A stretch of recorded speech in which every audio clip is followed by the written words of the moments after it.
নমস্কাৰ বন্ধুসকল, স্বাগতম জনাইছোঁ আপোনালোকক মোৰ ইউটিউব চেনেললৈ। আজি যি অসম কেবিনেট হ'ল, এই অসম কেবিনেটত বহুতো ভাল ডিচিশ্যন লোৱা হৈছে আৰু ধৰি লওক ষ্টুডেণ্টছ ফিজৰ কথা লৈ পেলাই, স্কলাৰশ্বিপৰ কথা লৈ পেলাই বা তেনেকুৱা ধৰণৰ বা ঘৰ বনোৱা কিবা আপোনালোকৰ বহুখিনি স্কীম আনিছে। এইবিলাকৰ ওপৰত ক'বলৈ বৰ্তমান নাযাওঁ। বহুখিনি কথা বহুত ভাল ডিচিশ্যন আহিছে, কিছুমান ধৰি লওক অলপ কণ্ট্ৰভাৰ্চিয়েল অলপমান ডিচিশ্যন আছে, চ' তেনেকুৱা ধৰণৰ। কিন্তু মোৰ মূল যিটো আকৰ্ষণ হ'ল সেইটো মোৰ এটা ডিচিশ্যনৰ ওপৰতহে মোৰ আহিলে, আৰু যিটো কথা মই ক'বলৈ গৈছোঁ। কাৰণ মোৰ হিচাপে যদি মই আনবায়াছকৈ মই যদি ক'ব যাওঁ, এইটো এটা বহুত নভবা নিচিন্তা এটা ডিচিশ্যন বুলি মই ক'ম, আৰু টোটেলি আনফেয়াৰ, একেবাৰে আনফেয়াৰ হয়। আৰু বিশেষকৈ মই এইকাৰণেই কথাবিলাক ক'বলৈ আহোঁ, কাৰণ যি আমাৰ শিক্ষাৰ্থীবিলাক আছে, যিবিলাক পৰীক্ষাৰ্থী আমাৰ আছে, কাৰণ এইটো পৰীক্ষাৰ লগত ৰিলেটেড, সকলো ধৰণৰ পৰীক্ষা, okay, related to recruitment.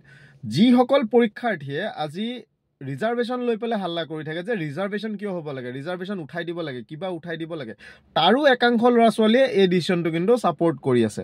Support কিয় কৰি আছে? আৰে ভাই, তুমি সেইটো ঢোল বুলি চাকৰি পাবা বুলিতো গেৰেণ্টিটো তোমাৰ নাই, হয় নে নাই?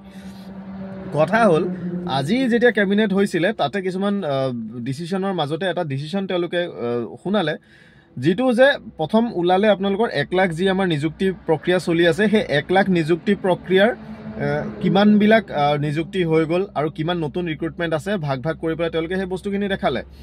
তাৰ পাছত আপোনালোকৰ কি হ'ল, এটা বস্তু তেওঁলোকে ক্লজ এটা দিলে যে যিখিনি পৰীক্ষা হ'ব, হৈ যোৱাখিনি নহয়, ইয়াৰ পূৰ্বতে যিখিনি এডভাৰটাইজ হৈ গৈছে সেই বস্তুখিনি নহয়, কিন্তু নতুনকৈ যিখিনি এডভাৰটাইজ বৰ্তমান এতিয়া হ'ব, সেইখিনিত কি কৰিব, আপোনাৰ যিসকলে পৰীক্ষা দিব, পৰীক্ষা দিয়াৰ পিছত ছিলেকশ্যন প্ৰক্ৰিয়াৰ সময়ত, যেতিয়া আপুনি পৰীক্ষা পাছ কৰিব ন, ৰিটেনত হওক, লাগিলে প্ৰিলিমছত হওক, লাগিলে মেইনছত হওক, যিহতে হওক, আপুনি যদি আপোনাৰ ঘৰত কোনো যদি গভৰ্ণমেণ্ট এমপ্লয়ী নাই, অ'কে, গভৰ্ণমেণ্ট অৰ্থাৎ চৰকাৰী চাকৰিয়াল যদি আপোনালোকৰ ঘৰত যদি নাই, তেতিয়া আপুনি অন্য লোকতকৈ 5% নম্বৰ আপুনি বেছি পাব।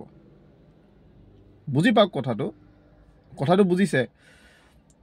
আজি ধৰি লওক মই পৰীক্ষা দিছোঁ, ঠিক আছে, আপোনাৰ ঘৰত ধৰি লওক চৰকাৰী চাকৰিয়াল আছে, মোৰ ঘৰত ধৰি লওক চৰকাৰী চাকৰিয়াল কোনো নাই, মই পৰীক্ষা দি আছোঁ চাকৰি এটা পাবৰ কাৰণে। আমি দুইজনে লিখিলোঁ, আমি দুইজনে ধৰি লওক নম্বৰ পালোঁ, ধৰি লওক 100ৰ ভিতৰত আমি ধৰি লওক 80% নম্বৰ পালোঁ, 80 নম্বৰ আমি পালোঁ, আপুনিও 80 পালে, ময়ো 80 পালোঁ। কিন্তু আপোনাৰ ঘৰত চৰকাৰী চাকৰিয়াল আছে, আপুনি সেই 80য়ে পাব। কিন্তু মোৰ ঘৰত যিহেতু চৰকাৰী চাকৰিয়াল নাই, মই 80 নম্বৰৰ আৰু 5% নম্বৰ মই পাম, আৰু 5% এডিশ্যনেল মাৰ্ক মই পাম, যিটো মোৰ এই টোটেল মাৰ্কটোৰ লগত এড হ'ব, আৰু সেইটো মাৰ্কটো মই ফ্ৰীতে পাম। কিয়? কাৰণ মোৰ ঘৰত চৰকাৰী চাকৰিয়াল নাই। কেছটো বুজি পাইছে? মোৰ ঘৰত চৰকাৰী চাকৰিয়াল নাই, সেইকাৰণে মই সেই 5% মাৰ্কটো মই পাম। মই নটিচখন দেখাই লওঁ এবাৰ, তাৰপিছত আমি কথা পাতিম। চ' ইণ্টাৰেষ্টিংলি আজি যি অসম বাজেট প্ৰস্তুত কৰি পেলাই সকলোৰে আগত দাঙি ধৰা হ'ল, তাতে এটা বহুত ইম্পৰ্টেণ্ট বস্তু আছে। প্ৰথম কথা, ইয়াতে মই এই 1 লাখ চাকৰিৰ কথা মই ক'বলৈ যোৱা নাই, কিন্তু ইয়াতে এটা ইম্পৰ্টেণ্ট ক্লজ এটা তেওঁলোকে ভৰাইছে, যিটো আগন্তুক দিনত সেইখন এখন আইন হৈ পেলাই বা এখন বিল হৈ পেলাই তেওঁলোকে ইণ্ট্ৰডিউচ কৰিব। এতিয়া কথা হৈছে যে তেওঁলোকে এই কথাটোত তেওঁলোকে দিলে যে Promise of 1 lakh plus job বুলি, আৰু তেওঁলোকে কৈছে যে 35,910টা পদৰ এডভাৰটাইজমেণ্ট অলৰেডি পাব্লিছ কৰা হৈ গৈছে। বাৰু হেল্থৰ আজি এবছৰ 1.5 বছৰে হোৱা নাই, পৰীক্ষা এইটো বেলেগ কথা, কিন্তু এডভাৰটাইজ পাব্লিছ কৰা হৈ গৈছে। টোটেল জব ক্ৰিয়েটেড 1,30,416টা, 1,30,416 টোটেল জবছ তেওঁলোকে এতিয়ালৈকে কৰিলে। আৰু কথা হৈছে আপোনালোকৰ বৰ্তমান সময়ত বহুতখিনি প্ৰায় 1 লাখৰ ওচৰা-ওচৰি তেওঁলোকে নিযুক্তি দিয়া বুলি তেওঁলোকে কৈছে। বাৰু ঠিক আছে, এতিয়া কোনখিনি পোষ্ট আপোনালোকৰ তেওঁলোকে এডভাৰটাইজ কৰি থৈছে চাওক। APSCত তেওঁলোকে 239টা পোষ্ট এতিয়া ওলাইছে। ষ্টেট লেভেল ৰিক্ৰুটমেণ্ট কমিশ্যনৰ গ্ৰেড 3ত আপোনালোকৰ 7,600, গ্ৰেড 4ত 5,000, পুলিচ ৰিক্ৰুটমেণ্ট বৰ্ডত 6,167, medical and health recruitment board যিখন MHRBত আছিলে 2,500, আৰু এডুকেশ্যন ডিপাৰ্টমেণ্টত শিক্ষকসকল সকলো লৈ পেলাই 14,404টা। অ'কে, চ' টোটেল আপোনালোকৰ 35,910টা পোষ্টৰ এডভাৰটাইজ ইতিমধ্যে জাৰি কৰা আছে, যাৰ পৰীক্ষা হ'বলৈ বাকী আছে।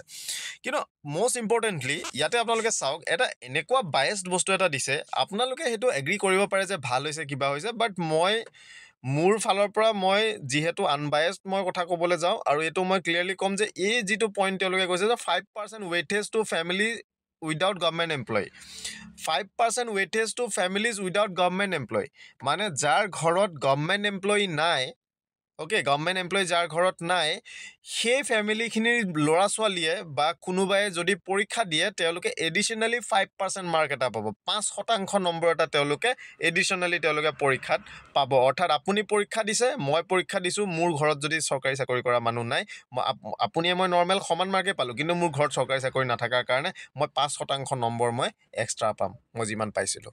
বুজি পালে? তো আপোনালোকে ন'টিচ এইখন চালে, টেমপ্লেটটো আপোনালোকে চালে। চ' এইটো অফিচিয়েল আপোনালোকৰ ফিনান্স মিনিষ্টাৰৰ হেণ্ডেলত দিয়া হৈছে।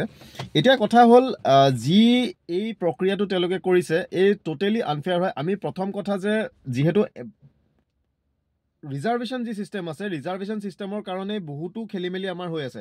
আনিব আছে যদি EWSটো আনক, ইকনমিকেলি উইকাৰ ছেকশ্যনৰ বস্তুটো আনক। সেই বস্তুটো এতিয়ালৈকে কৰা নাই, আৰু তেওঁলোকে এডিশ্যনেল আকৌ 5% মাৰ্ক তেওঁলোকে দিবলৈ ওলাইছে। কাক? যদি কিবা এটা কাৰোবাৰ 5% মাৰ্ক দিয়াৰ কথা কৈছে, কিবা বেলেগ বেকগ্ৰাউণ্ডত চাই, যদি কিবা ধৰি লওক এক্সট্ৰা কাৰিকুলাৰ কিবা যদি আছিলে, সেইবিলাকতো ধৰি লওক অলপ কথাটো বুজিব পাৰি যে এই বস্তুটো আছে কাৰণে তেওঁলোকে পাইছে।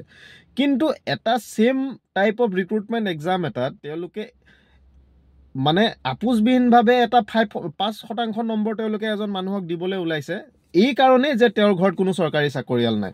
আৰে বাবা, আমাৰ প্ৰব্লেম নেকি? তেওঁৰ ঘৰত চৰকাৰী চাকৰিয়াল নাই কি সেইটো আমাৰ প্ৰব্লেম নেকি? তেওঁৰ ফেমিলিৰ মানুহে চৰকাৰী চাকৰি পাব পৰা নাই, পৰীক্ষা দিছে নিদিছে, সেইটো তেওঁলোকৰ নিজৰ সমস্যা ন, সেইটোতো আমাৰ সমস্যা নহয়। তেওঁলোকে চৰকাৰী চাকৰি পোৱা নাই, সেইটো আমাৰ কিহৰ সমস্যা? যিবিলাক মানুহৰ ঘৰত চাকৰি আছে, কোনোবাৰ দাদাকে পাইছে, কোনোবাৰ ভায়েকে পাইছে, কোনোবাৰ ভনীয়েকে পাইছে, বায়েকে পাইছে, বা বাপেকে চাকৰি কৰে, সেই মানুহখিনিৰ কি ভুল? তেওঁলোকে নিজৰ বলত তেওঁলোকে চাকৰি পাইছে, তেওঁলোকে চাকৰি কৰি আছে। ঘৰত এটা চাকৰি পাইছে বুলি কি তেওঁলোকৰ ল'ৰা ছোৱালীয়ে কি মানে পৰীক্ষা তেওঁলোকে চাকৰি কি পাবই নালাগে নেকি? তেনেকৈ এনেকৈ কৰক। যিসকলে ঘৰত চৰকাৰী চাকৰি নাই, তেওঁলোকক ডাইৰেক্টলি চাকৰি অফাৰ কৰি দিয়ক, কোনো প্ৰব্লেম নাই ন। এইবিলাক ধৰণৰ বস্তু কেনেকুৱা ধৰণৰ কথা? সকলো ধৰণৰ বস্তুতে আমি এগ্ৰী কৰোঁ, কিন্তু কিছুমান এনেকুৱা ধৰণৰ বস্তুবিলাকত আমি এগ্ৰী কৰিব নোৱাৰোঁ, কাৰণ এইবিলাক সম্পূৰ্ণ মানে এটা বিপথে পৰিচালিত কৰাৰ নিচিনা এটা মানে ডিচিশ্যন বুলি মই ভাবোঁ। আৰু এইটো ৰিয়েলি মানে ৰিকনচিডাৰ কৰিবলৈ আহ্বান জনাম চৰকাৰক, যে এনেধৰণৰ বস্তু আপোনালোকে ৰিকনচিডাৰ কৰক। কিন্তু কাৰণ এইটো একেবাৰে এইটো ভায়লেশ্যন হয়, কমপ্লিট ভায়লেশ্যন হয়, এটা ফ্ৰী এণ্ড ফেয়াৰ মানে এক্সামিনেশ্যন প্ৰচেছৰ কমপ্লিট ভায়লেশ্যন হয়। প্ৰথম কথা হৈছে, ৰিজাৰ্ভেশ্যন ছিষ্টেমটো আজি সমগ্ৰ ভাৰতবৰ্ষতে চলি আছে, কনষ্টিটিউশ্যনে দিয়া এটা প্ৰভিজন হয়, সেইটো চলি আছে, সেইটো পটককৈ আঁতৰাব নোৱাৰে। কিন্তু তৎসত্বেও EWS সমগ্ৰ ভাৰতত চলি আছে, আজি অসমত EWS নাই। কোনো পৰীক্ষাত আজি বৰ্তমান EWS নাই, যাৰ কাৰণে জেনেৰেল কেটেগৰী যিখিনি পিছপৰা লোক আছে সেইসকল চাফাৰ কৰি আছে। ইয়াৰ পাছত আপোনাৰ আজি কাৰোবাৰ ঘৰত চাকৰি এটা আছে, তেওঁলোকৰ ঘৰত যে কোনোবাই চাকৰি কৰে, সেই কেণ্ডিডেটখিনিৰ কিবা সেইটোত লৈ পেলাই তেওঁলোকৰ কিবা দুখ হ'ল নেকি, যে তেওঁলোকৰ ঘৰৰ মানুহে তেওঁলোকৰ কোনোবাই চাকৰি কৰে? তেওঁলোকৰতো সেইটো দুখ নাই, যাৰ কাৰণে তেওঁলোকে 5% নম্বৰ এটা, 5% বাদ দিয়ক, 1%, 0.5% নম্বৰ এটাই পৰীক্ষা এটাত এটা ডিচাইচিভ ফেক্টৰ হয়, আৰু যিটোৰ কাৰণে মানুহে চাকৰি নোপোৱাকৈ থাকি যায়।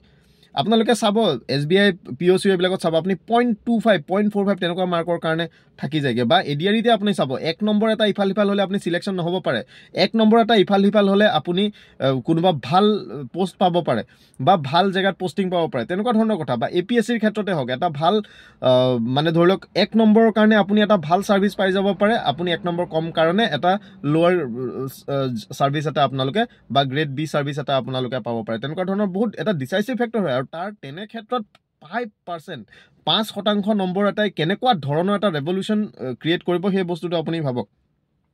মই এইটো কথা ক'বলৈ নাযাওঁ যে সকলো ধৰণৰ বস্তুবিলাক বেয়া হয়, নাই, ঠিকেই আছে। আজি যদি কাৰোবাৰ ধৰি লওক, আজি বহুতো পুলিচত আছে, আপোনালোকে দেখিছে, NCC থাকিলে কাৰোবাৰ 2 মাৰ্ক, কিবা থাকিলে কাৰোবাৰ 5 মাৰ্ক, কাৰোবাৰ 10 মাৰ্ক, তেনেকুৱা ধৰণৰ বহুত আছে।